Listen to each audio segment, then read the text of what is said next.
Hey internet friends, do you remember when America set out to show the world how tyranny anywhere on the map might be prevented? Revolution defined the New World as it split from the British Crown, drafting up this little document known as the Declaration of Independence, stating that America was independent and didn't need any crown trying to call the shots. Instead, it shrugged off the rule of an all-powerful central government and distributed that power to the states. And while the original colonies eventually became united, forming what is now the United States, how is it that we've done a 180 with American royalty reigning supreme? The Bush family is one measly stone of the pyramid, with all of the stones supported by the same foundation, but with whispers of the mysterious deep state abound. It's time to demystify the entire concept. Shine a light on one of the ruling families,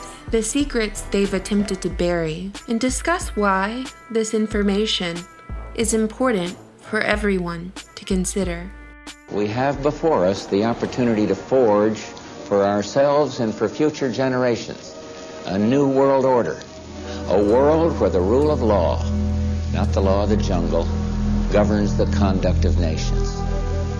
When we are successful, and we will be, we have a real chance at this new world order. While the Bushes claim to be as American as apple pie, there is quite a bit of debate about their family tree, particularly with George H.W. Bush, and the claims that he might be more of an apple streusel than pie. The story begins with an unlikely character, inventor and futurist Nikola Tesla. Tesla's assistant and accountant was a man by the name of George H. Scherf, whose son George Jr. was always snooping around the lab. Tesla nicknamed him Curious George. As you probably already know, Tesla's life ended rather suddenly, and it's been theorized that he was assassinated for his discoveries. And of those suspected assassins, Hitler's personal bodyguard is one of them. Among Skorzeni's deathbed confessions, he claimed that the contents of Tesla's safe were given to Hitler, who he says never committed suicide but fled at the end of World War II, and that the true identity of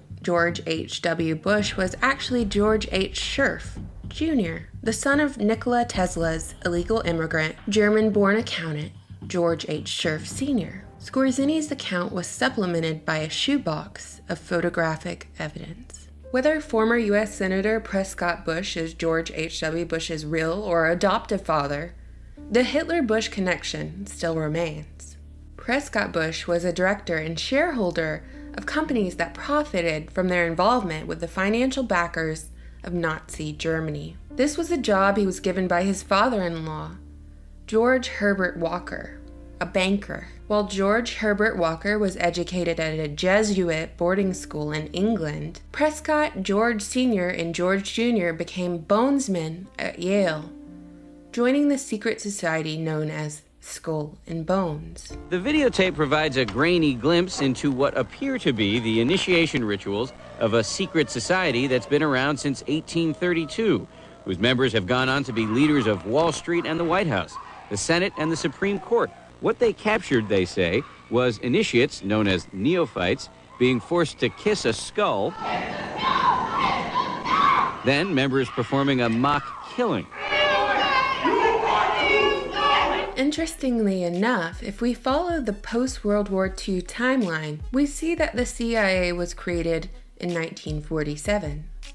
A year after Operation Paperclip was implemented, which was when the United States government brought over prominent members from the Nazi Party to utilize their skill set for militaristic and space technology advances. On November 22, 1963, U.S. President John F. Kennedy was assassinated in Dallas, Texas, setting off a domino effect of dead political Kennedys to follow. George H.W. Bush is one of the very few Americans who does not recall where he was when JFK was killed. Yet, in the following document, which has been declassified, it places him very close to Dallas within 2 hours of JFK's assassination. This is not me alleging that Papa Bush is actually Lee Harvey Oswald.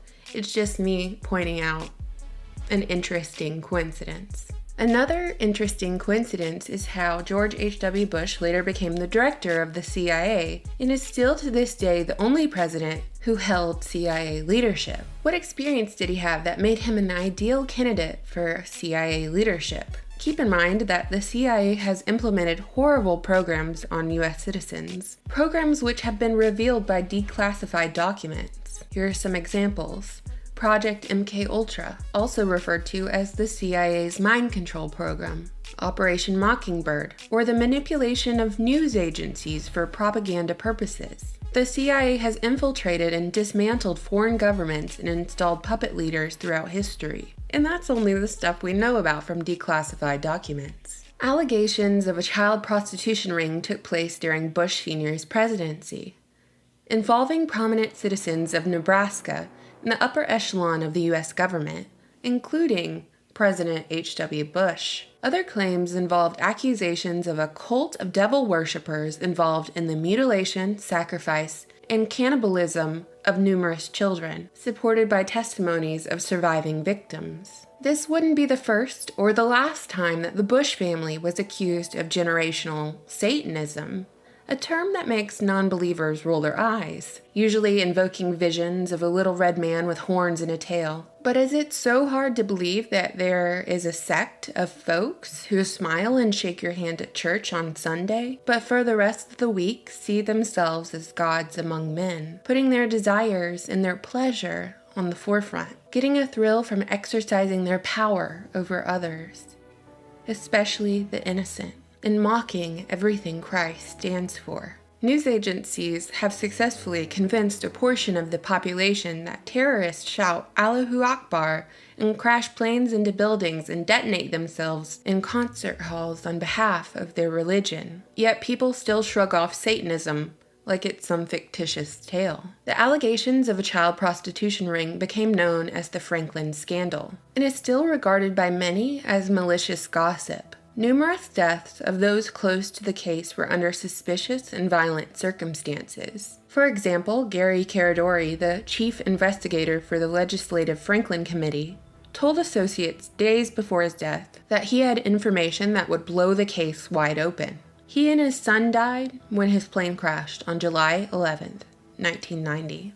11 years later, 2 planes crashed into the Twin Towers in a series of 4 coordinated attacks on American soil. George W. Bush was the president at the time. And even if you don't find anything fishy about the events leading up to 9/11, or the day of, that would lead you to believe that it was some kind of inside job or a coordinated effort on behalf of the US government, Mossad, and Saudi Arabia, among other entities, the fact still remains that we went to war with the wrong country, under false pretenses, like the threat of weapons of mass destruction.